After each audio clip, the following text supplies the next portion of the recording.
Welcome to Losing a Child, Always Andy's Mom. On this podcast, we journey through the devastating experience of the death of a child. Grief is seldom discussed openly in our culture, and the death of a child makes people feel even more uncomfortable. We approach the topic openly and honestly, speaking to people who have lost loved ones and experts who help care for them. Whether you are a parent experiencing loss or someone who wants to support another going through this tragedy, this podcast strives to offer hope and help.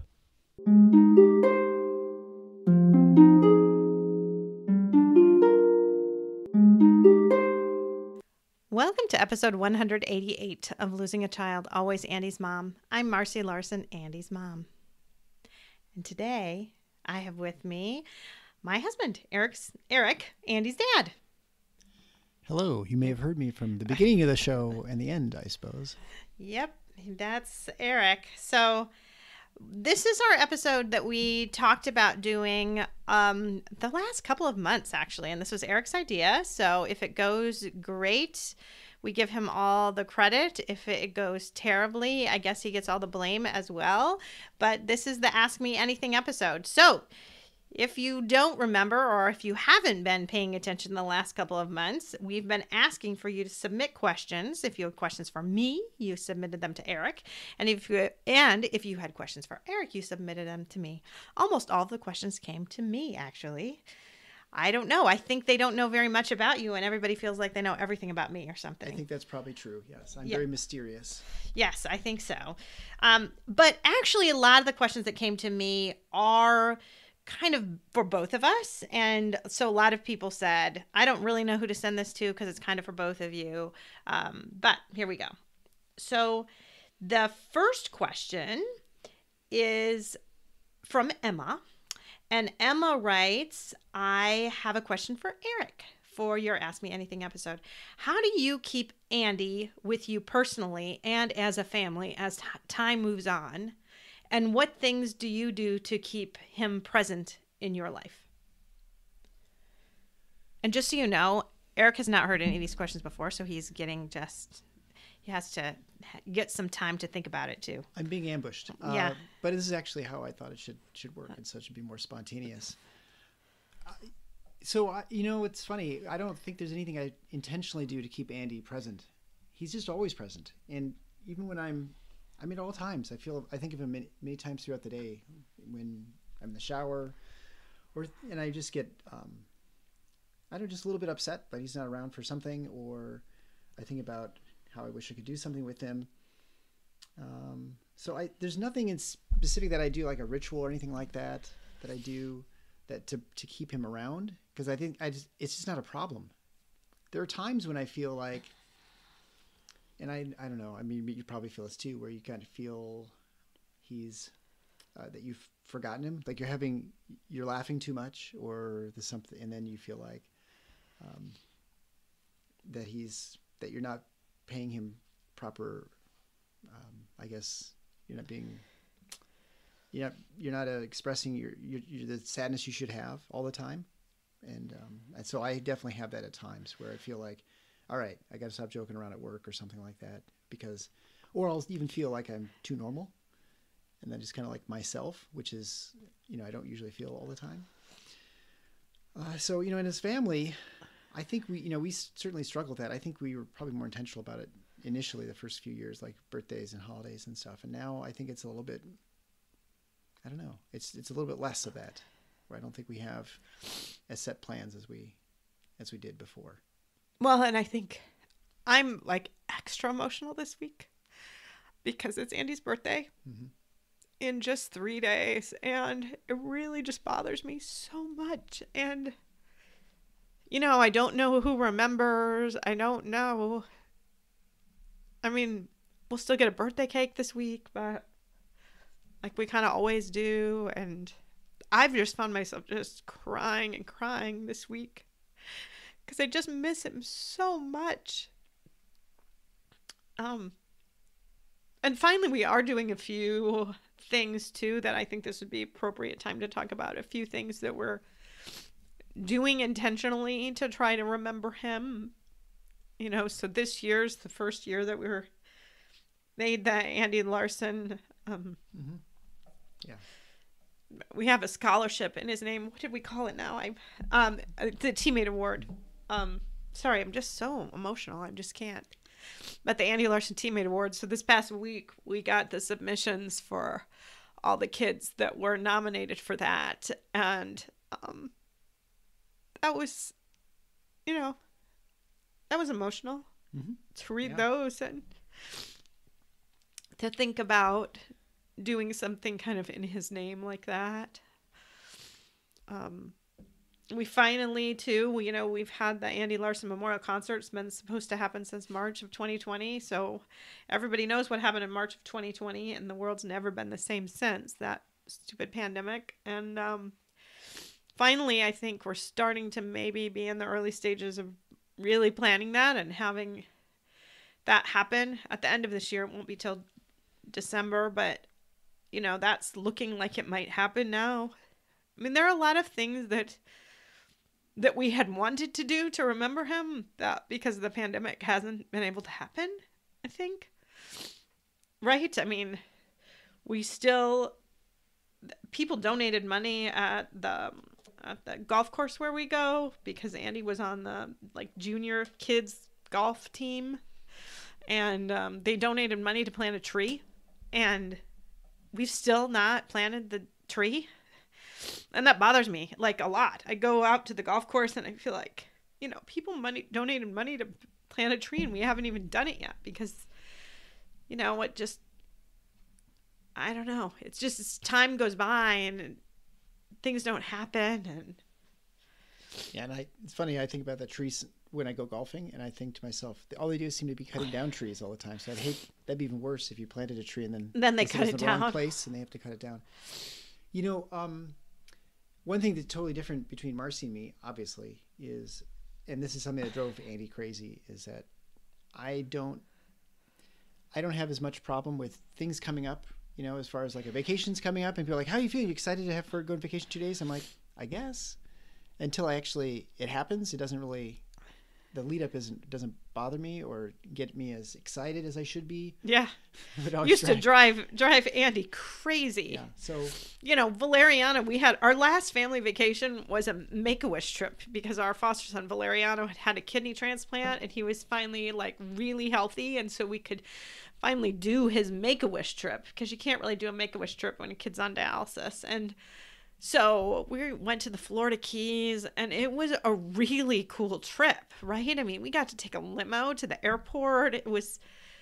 And Eric just wasn't excited. And I always wished that you would fake it or something because Andy would always be so bothered by the fact that he didn't, I mean, honestly, I think he thought maybe you didn't even really want to go on vacation with us because you'd always be like, and I knew you were happy and you wanted to go, but, Andy would be jumping up and down, so excited for, weeks kind of.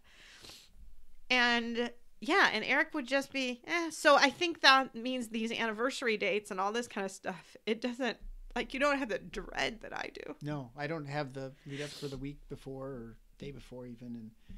And, it's a blessing and a curse, right? I mean, I think, kind of hits me all at once, but I was a kid at Christmas. I was perfectly content just waiting till Christmas to open the presents. It's not like I had to sneak in, look at them ahead of time. I don't know. It's just been just who I am. So,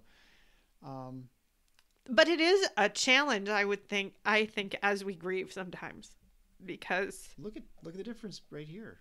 This is a big difference. But I would say the difference for both of us is I think we're comfortable with one being in distress and the other not. And I shouldn't say it's okay, but it's sort of crying doesn't bother me like it used to. No, I mean, I'm glad you're not bothered, but sometimes it does bother me a little bit that you don't. Of course. Yeah. I think, when you're sad, you want other people to be sad with you. That's part of remembering. Right. Yeah. Right. And then it feels like the experience is totally different, Mm-hmm. Which it is in many, many ways. So, should I ask one since I've got a couple? Well, yeah. Okay. Oh no, go ahead. I kind of feel like I should ask a couple because you have so fewer. This is like Christmas where I got only 2 presents. I know. You got only and 2 I've presents. got more for you. So, Okay. um, so this one is from Sam's mom. So it says, has Eric learned anything from the difference between your grief and his grief that might enable me to help Sam's dad? We are divorced but very close friends and spend a lot of time together. I'm the talker and communicator. He's the quiet one. Sam lived with him, and I know he struggles. He struggles with guilt. So, any thought on that? And I wanted to go to that one, honestly, because I feel like it was very related to what we were already talking about. Yeah, no, I think so. The fact that we're so different, and how can you help the other one when your grief looks so different? I mean, it is very different. I think, obviously the first thing is to recognize that it is different, and that, although you may say, oh, this person's not sad, they are. Just because they're not weeping and wailing, it does not mean they're not very sad. And I think, I don't know, as far as for me, I can compartmentalize things a lot better than you for whatever reason. It's just, for good or bad. And so I can be sort of sad for a little bit, and then I can just sort of move into a different space and not be quite so sad. I mean, much better now than I was before. It was, all the time. And so I think, the important thing is to recognize that people are different, but to not be afraid to talk about things, and to just make people feel safe and comfortable. I mean, I don't know, the relationship between your ex-husband is, makes things more complicated up just in and of itself. But I think that's the important thing. And then just not push people. I think, that's the other thing too. So, if someone doesn't want to talk about something, but you can also you can maybe just focus on just talking about fun things. And what oftentimes I think happens when you talk about good memories is there'll be, inevitably the conversation will go somewhere else, and you might be able to explore some other parts of, grief or whatever. And so when I talk to people about I have one of my Bible study, I have a guy who lost his son. He was an older son, but he lost him. And so we talked about that briefly, but you have to kind of go where people are too, where they are in their. And so I think you can't push too much. You offer some, empathy is probably the biggest thing, and to again realize that people are different and they're not going to show their grief the same way, and that may not be the right time. But also to make them feel safe, so that if they do feel that way, they can, express themselves. I mean, I feel we went to a dinner about a month ago or so, where this couple was talking about the death of their daughter. I think it was a daughter, at the dinner. Was it? Oh yeah. And I'm just sitting there, and it's so funny because now I look back, and before Andy had passed away, had I just been like crying, for one thing, that just never would have happened in public. But now, not only does it not bother me, but I actually really don't like wiping my eyes. I really just love the tear just gushing down, and just kind of, and then just sort of just being overwhelmed by it, and just being okay with that. And then just like after the story's done or whatever, and I'm kind of through that, because of course you obviously relate to that. I mean, that's not only a sad story. It's sad because you've felt sadness. Because you've lived it, right? You've lived it, right? That's why all stories are powerful too, is because some part of it is actually lined up with you in your life at some point, right? And so those obviously hit closer to home. So, but even soon afterwards, I'm talking to another mother who I knew. She's a nurse who lost her daughter recently, and anyway, I was talking. She was still very sad. She's only less than a year out, so I think she's just generally just kind of more openly sad about it. And she's just different in the way she responds. But anyway, I could still communicate, and I could kind of be in a different space. And so I think you have to accept that people can kind of move from different spaces a little bit more too. So that, because it would seem weird, like someone crying as much as I was, and then 10 minutes later, sort of just having a regular conversation. And that used to bother me much more than it does now. But I think the thing is really too, is just to make sure that they're comfortable, recognizing that whatever they're feeling is okay, right? I mean, I know you talk about that a lot on your show, but it really is very true, and that you can't make people feel a certain way, like it, you're really, really sad, and you can't. It's not fair to make someone else make sure they're really, really sad, and to be okay No, with that. but I do think that telling if it's your husband or ex-husband or whoever, just being open on what you're feeling and what you might need is really important too. So, like right now, for me saying, like, you're totally fine. Andy's birthday's in 3 days. I'm a mess and you're not. And for me to say, it kind of bugs me that you're not. And I need a few more hugs the next few days. And this is what I need, even though I know that it's not bothering you like it's bothering me. I still need that from you. And so I think it's important to know that they may not need it, but it's also like, if you do, you do. I think to be able to say that, for me to say to Eric, hey, I'm a hot mess. You've got to give me some grace the whole week. And maybe he's only going to be a hot mess on Friday, and maybe he won't even be a hot mess all day Friday. But, it's just... Yep. No, I think you have. I think just being honest with... It's kind of bugging me a little bit, Yeah. All right. Okay. Do you want to go on to the next question? Sure. This is from Dina. Is it? Yeah. So, just wondering, wondering if you touch on how Peter talks about Andy. So it's been 4.5 years. We're approaching 5 years soon, and just discussing that her daughter Cora died in 2018. So it's about the same timeline, almost the same time. Yeah. And she has a son was 8, and when she was 6, and he doesn't talk about her much, and so it makes it hurts, and he witnessed this trauma too, I guess, lost his sister in an accident, and they were close, and they were really close friends, right? And so that we talk about that all the time with Peter and Andy, and so what is it like for Peter? He's obviously a little older than her kids were, but by a few years. He was about 4 years older, I think. Yeah, because in this example, example, it was Cora, and Cora's brother was 8, and Peter was 12 when Andy died, and it was his big brother, not his little sister, but still. They're friends. Yeah. Yeah, I mean, still, she writes they're built-in buddies. So, and I would call, Peter and Andy were best friends. Yeah. Best friends. Yeah. Yeah, I don't know. That's I've thought about this question for a while, and I don't have a really good answer, which is kind of disappointing. I know it bothers me that when the kids don't talk about him, because they don't talk about him very much. They don't. Yeah, I think. Every once in a while, it bothers his sister a lot. I think that's probably why he doesn't. But when we talk about Andy, he doesn't seem like he has to change the conversation. He'll talk about him sometimes, but I don't know. It's not something we really spend a whole lot of time talking about, and I don't know. I don't. I know they're close, and I know he saw a lot.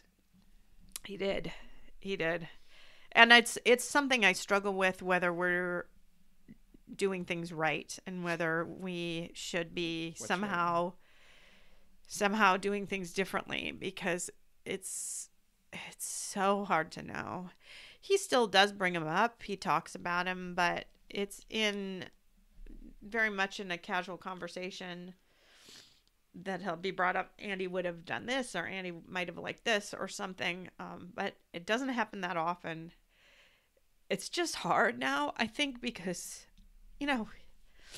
he's a couple years older than Andy ever was, right? Yeah. He's growing up, and he never saw Andy as a 16-year-old boy. Andy, for a while, those first 2 years, he still had his brother to kind of live up to, and still sort of strive to be like. Well, he's outgrown him in a way, and that does make me sad. Mm-hmm. But it's not totally unexpected, right? And now he's talking about his big brother, who never got to be as old and mature as he is. Peter's driving a car to school every day. Peter's, junior in high school on the golf team. He's like a leader in some areas. This is not something he ever got to see his brother do. So, and that, I wouldn't expect this Peter to still think of 14-year-old, just leaving 8th grade Andy in the same way, right? Yeah. I mean, it's different in some ways for his sister, I think, because she was always the older one. And so he was always smaller than her, littler than her, and younger than her. And she still is very much bothered by just, like you said, even bringing him up. Mm-hmm. Just, it's funny because she didn't witness the accident like Peter did. But in some ways, I think it was even a little more traumatic for her because she wasn't there and she didn't see it and she didn't experience it. She was just at home. And then suddenly, like, her whole life's changed and everything she thought she knew wasn't. And she didn't even get to see it happen. She's just, like, I mean, it was horrible to see it happen and to be there. But in many ways, like, I feel bad for the families who aren't there, and just all of a sudden, there's closure, right? And in a way, I mean, at least I can think back on that and experience and having lived it. When you haven't even lived it and you still have to kind of bring it in and find a way to accept it as a reality when you didn't witness it, in some ways I think it makes it worse. And I didn't know that at the time. I didn't. No, I was really way more blessing, worried. right? I way more worried about Peter. I thought our daughter was really blessed to have not been there. And in some ways was, but in many others, it was hard. I mean, we were at least together as a family when we found out Andy was dead. I mean, she was alone, pretty much, Yeah.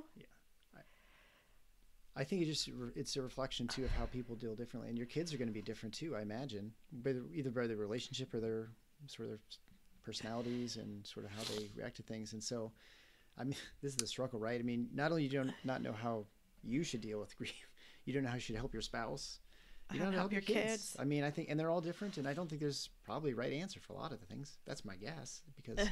Right. And I think now to your question and your son who is 8 years old, who is now, I imagine, let's see. That's I mean, it's 13. almost 5 years ago. So, 12, 13 years old. Well, how much is he going to talk about a 6-year-old girl in some ways, right? He's, you're starting to get those preteen, teen years and you get pretty self-absorbed. And like if he had a 6-year-old sister now, you wouldn't expect him to probably pay much attention to her at all. So obviously he would have had she grown older with him, but she didn't. And it's, I don't know. It's hard. It's interesting too.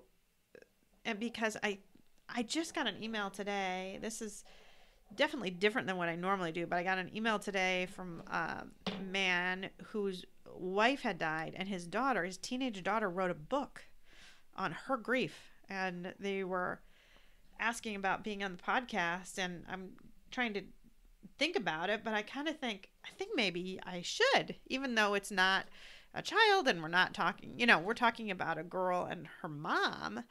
But I thought, how many questions do I get on how do I help my teenager who is in deep, deep grief? And this is a teenager who was getting no help in her grief at all. So she decided to write about it and write a book trying to tell people how to help teenagers. So I thought, goodness, she may be perfect. Yeah. Anyway, I don't know that helps answer the question, because I think we've both had struggles with it, to be honest. Do we have any multiple choice questions that were sent to us? No, I don't think so. I don't think so. Okay. Here's a question from Dana. I've got it. So this is another one I'm going to. So Dana has been on the podcast. She's Brogan's mom. And she has been listening for a long time. And she talked about how we said that we went to therapy together. We didn't exactly go to therapy together. We actually went to only one therapy session together, and it was not good. It was weird. It was really weird. It was strange. weird. But we did go to a support group together. So I think that's what she's meaning, because we did go to support group together. And she said she was so impressed with the fact that you went to the support group with me, and said, my husband is just the opposite. He'll talk about Brogan every once in a while. He won't open up about his feelings. He absolutely won't go to therapy, although I've asked a number of times. He says he doesn't need someone telling him how to feel, and he doesn't need to talk to anyone who didn't know Brogan.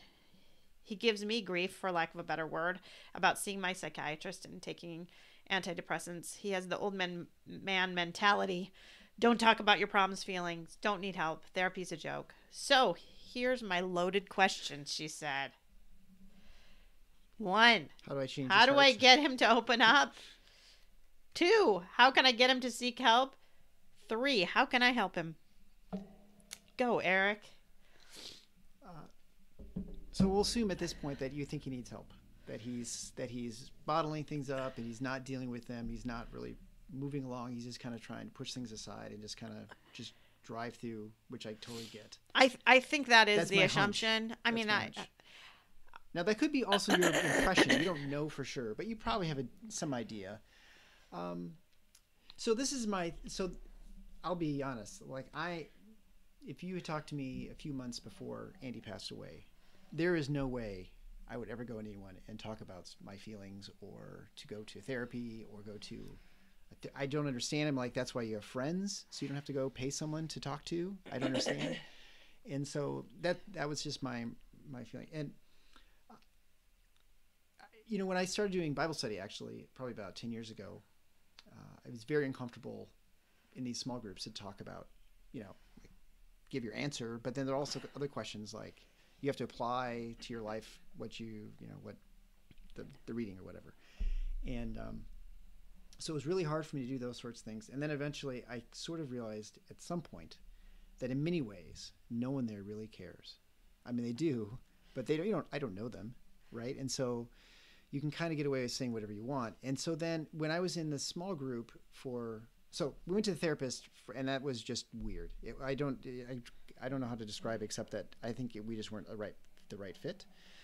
Well, but I didn't feel the like other thing is, Andy died on a Wednesday, and we were there like the next Tuesday or something. I mean, it was like super soon. I think it was just the wrong person too, and I think it's the wrong approach. And I think just she knelt in front of us, and she crouched actually in front of us the entire hour. It was really weird. Had there only been incense, it'd have been like the perfect setup for like almost like a sitcom. I think what I needed, and this might be what your husband needs more than anything, to be honest, is I think you need to recognize that other people have gone through this. They've survived. They've come out the other end, and that there's hope, right? I mean, that's sort of what the whole basis of this show is about, and this ministry, I guess, is about realizing that at some point you're going to make it out the other end. You're not going to be the same. It's messy. You don't know how you're going to get there, but you're going to come out the other end, hopefully a better person. Not the way you want to become, but I think that's I hope that your goal in life is to become a better person by the end of your life. But anyway, I think, for me, the most, you don't even need to talk in these small sport groups, which is nice. You just go and just sit there. Don't say a word. Because most of them are not going to, if they're forcing you to talk, then it's not the right group. I don't think. You should not be able to force to say things that to like open up if you don't want to open up. Right. But I think just seeing other people, seeing other men who are crying or feeling lousy or talking about how, none of my friends remember my son or whatever it might be. There's a good chance that, those people aren't going to know your son. I mean, in fact, they won't, for sure. You might tell them about him and they'll sort of understand, but they're not going to ever know what he was like and what he sounded like and how he laughed and all those sorts of things, the things that you remember and that were important to you and that are more important now than they were even at the time when he was there with you. But just knowing that people struggle with the same things, they miss those same things that you miss. They don't know your son, but they have all the same, human problems that you do. It would be tremendously helpful. And I think that was aside from the initial thing where people was talking about how, I'm sad 10 years later. I'm like, oh my, this is the worst thing ever. This is even worse than I thought it was going to be.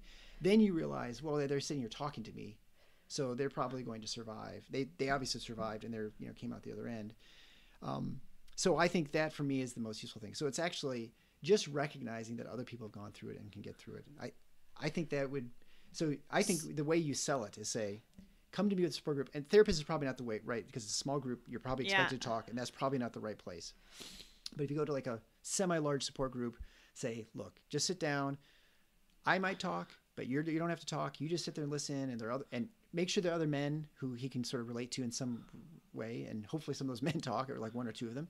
Really, you need like one, and then he'll, I'm not saying he'll fix things, but it might help him realize that, maybe he'll say something. I mean, you would be surprised, I think, because I did not really go there expecting to talk much. I don't think you went there expecting to talk at all. No. I think you expected me to talk.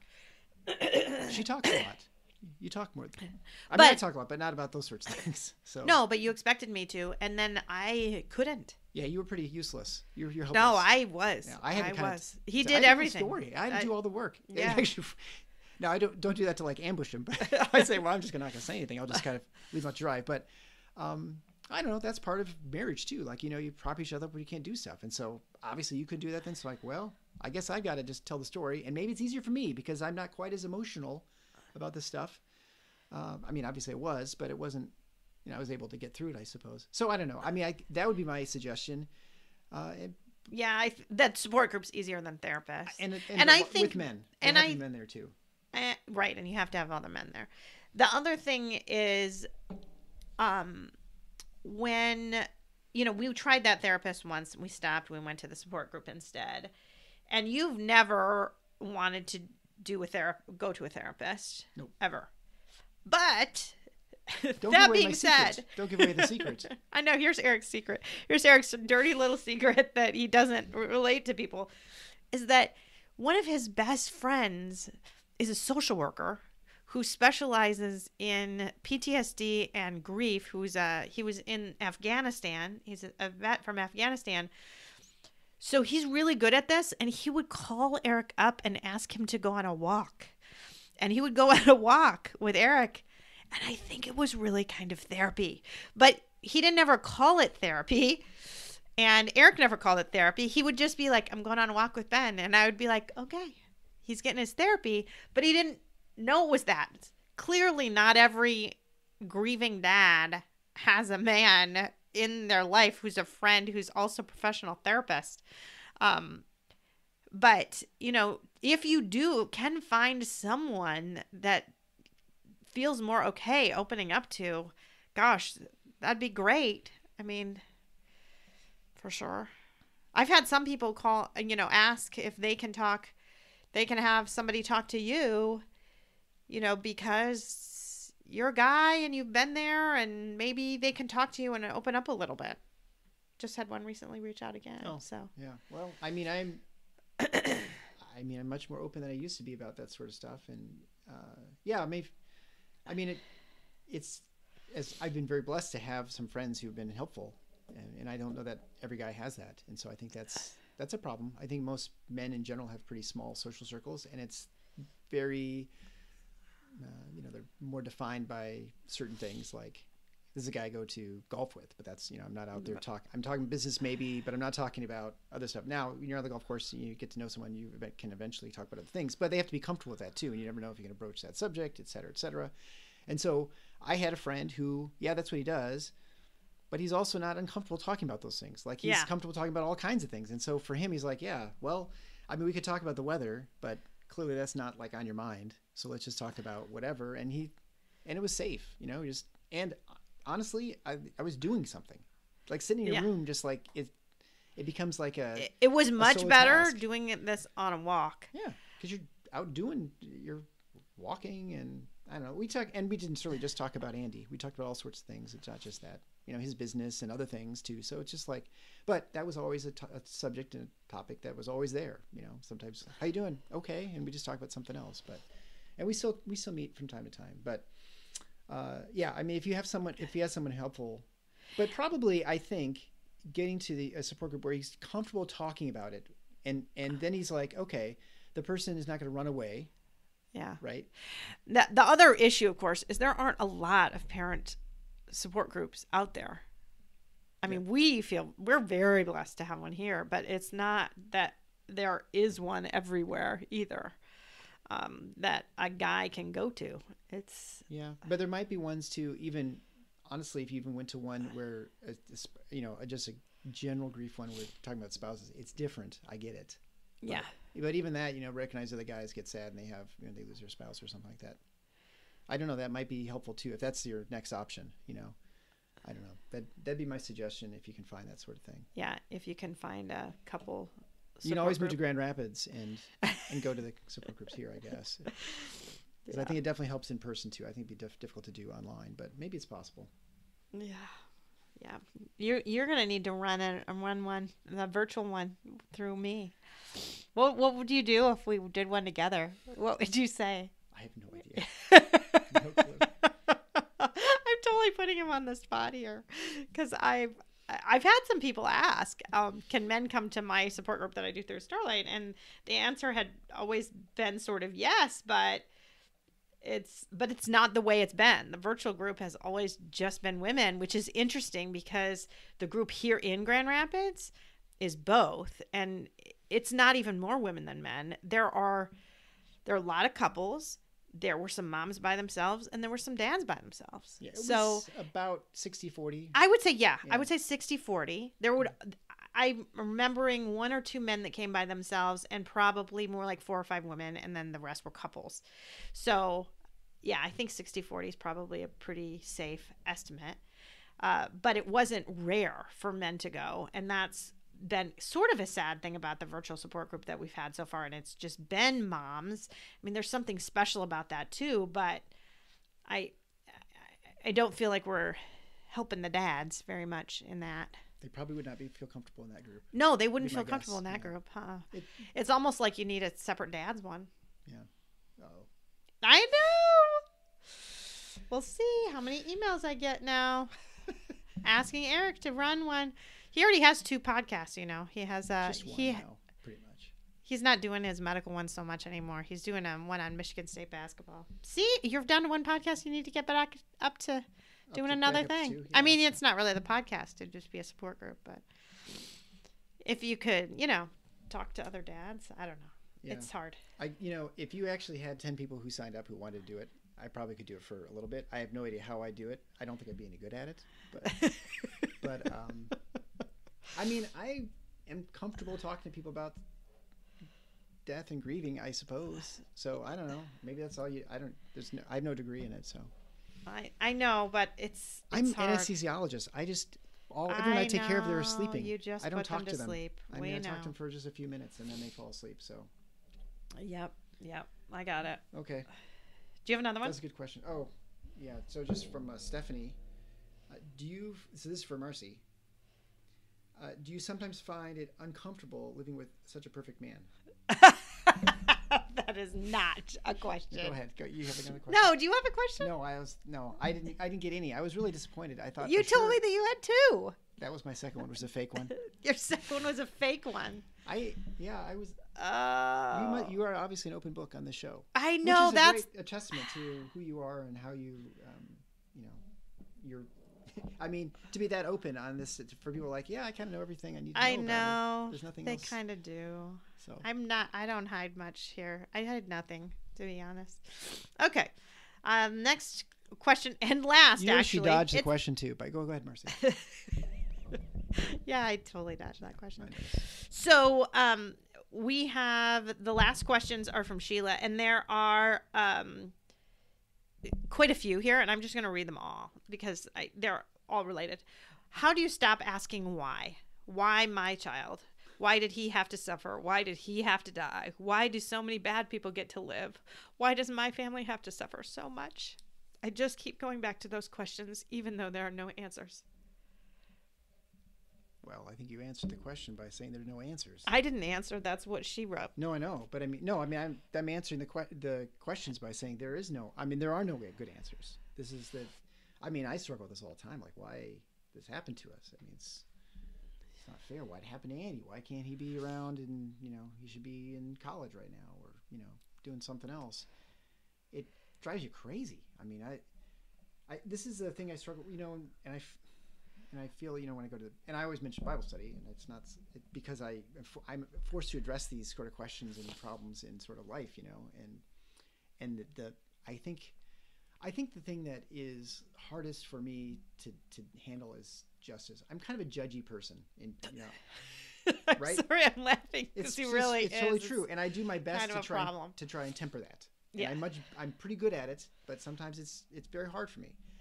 And so so for me, it's always, it's hard letting go of not judgment, but letting go of justice, because you can't really control much of anything, and you think you're in control, but you really aren't. You have to really surrender to your, I guess, helplessness in so many ways, in fixing almost any situation. Especially as a man, you really expected to have, or you expect at least of yourself, to solve problems, to fix things. And when you can't, it really bothers you. And especially something that happened that could you done this or that or the other thing, but it doesn't matter because it already happened. I mean, I can't tell you how many times I drive and I'm thinking to myself, make sure everyone's sitting up straight. Had I only made sure Andy was sitting up straight, maybe the seatbelt would have worked. Yep. I can't tell you how many times I tell myself that. Almost every time I'm driving. Well, the other day we were driving the car and Peter was kind of slouching and you sort of snapped at him and said, sit up. You can't sit like that. Sit up. And of course we all knew why he said it. Yeah. Right? Well, right. And I look in the rearview mirror more when I stop, and I think about all these things, and so things that you can, try and fix. But, I don't think there's any, and I think if you were to ever stop asking the question why, I think there'd be something wrong with you too. I think that is a natural sort of feeling. I think the thing you have to be okay with is realizing you can ask why, but to not ever expect to know why.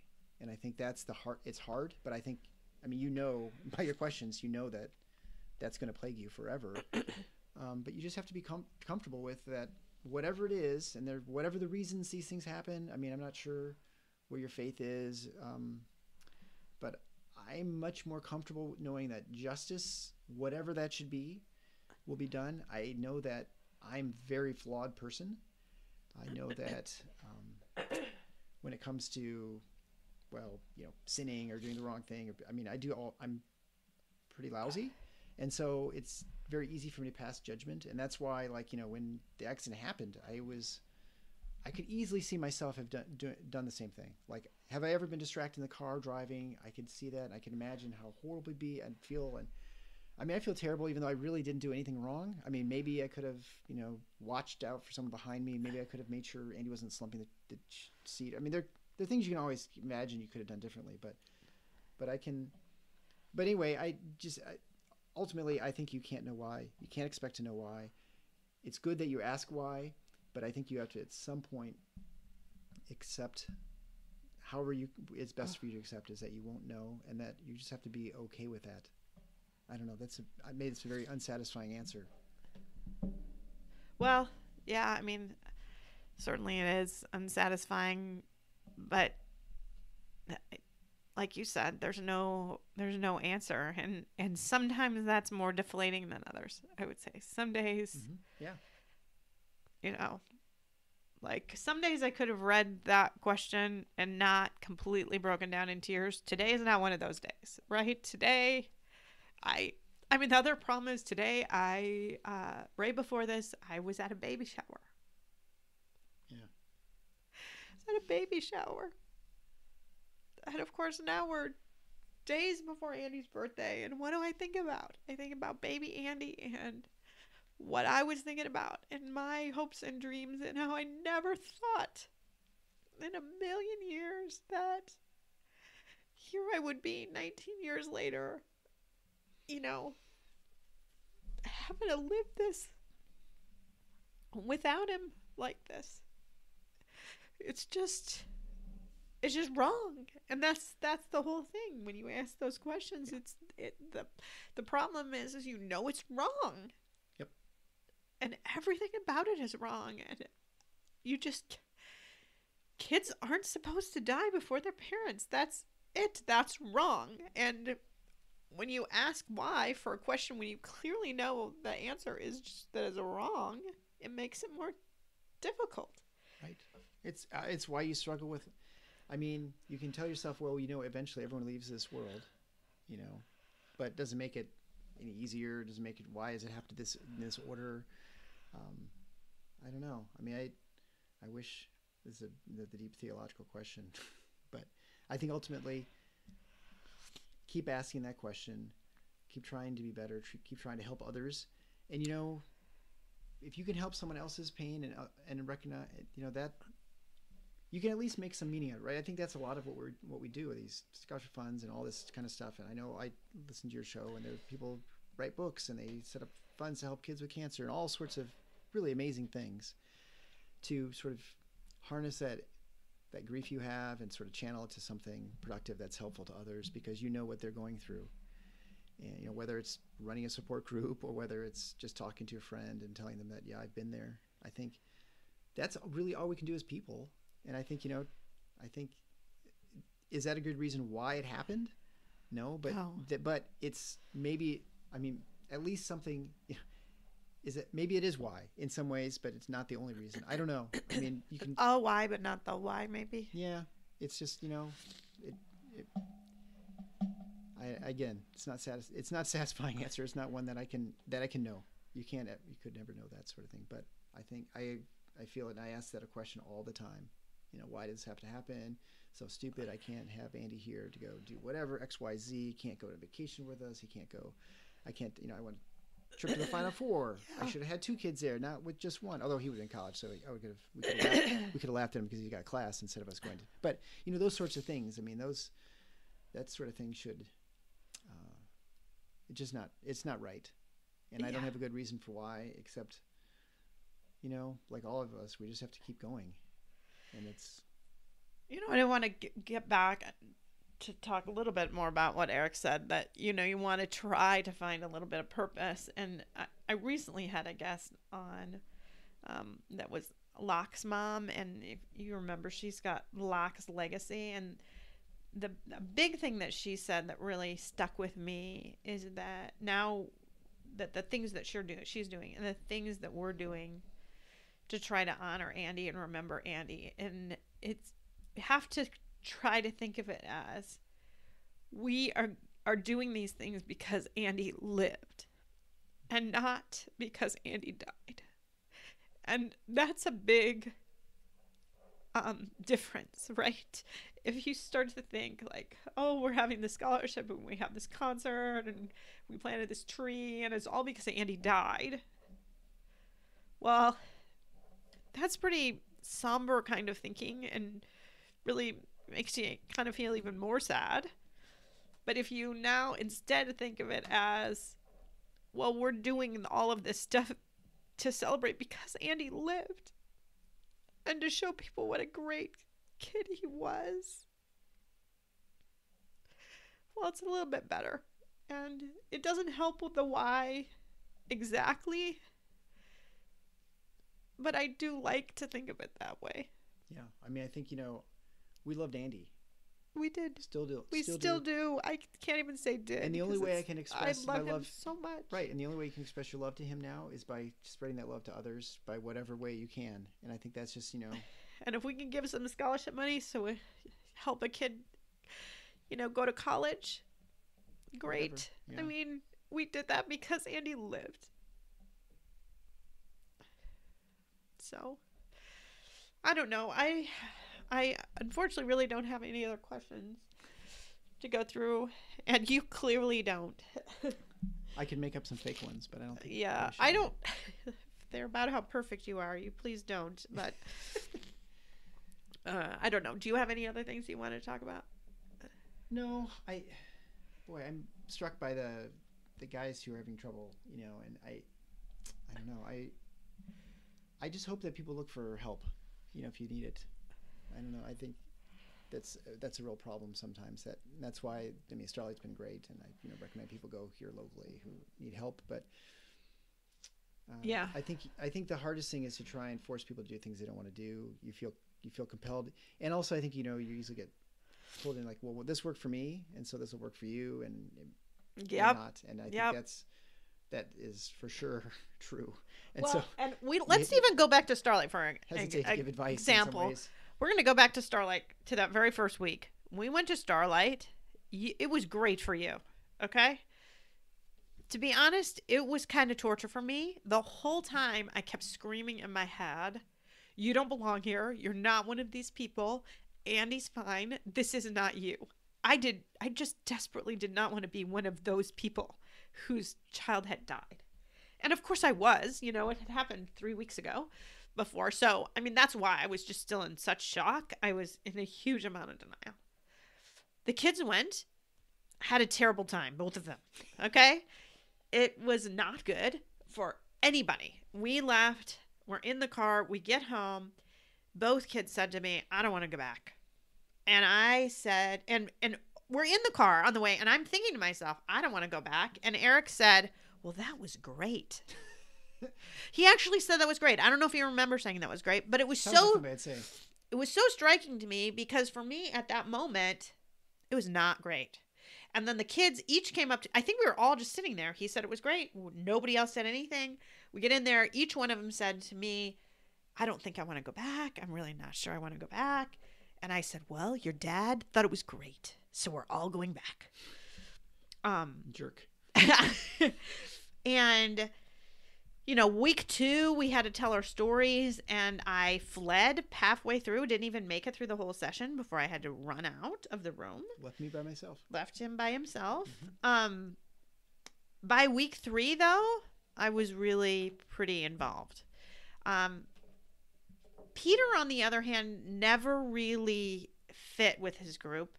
But the biggest problem is there were only a couple other boys in that middle school group, and they both had lost their dads. They had, not to throw Stephanie's girls under the bus at all, but Stephanie's has, quadruplet daughters, one of whom died. So there were 3, 13-year-old girls in there with him who had lost their sister.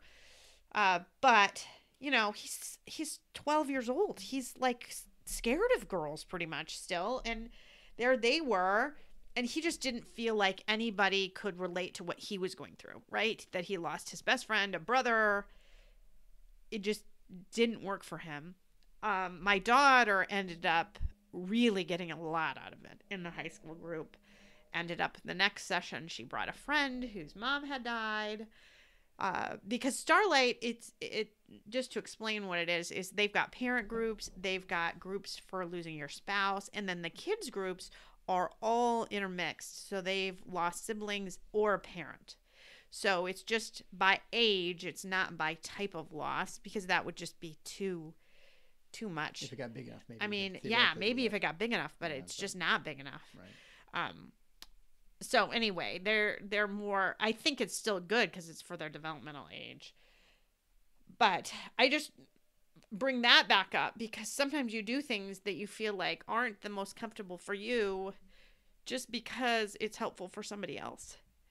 And then it turns out if you give it enough time, it's pretty great. I mean, look at me now. Now I run the support group for Starlight. I am so invested in Starlight. I love Starlight. And, it was great for my daughter.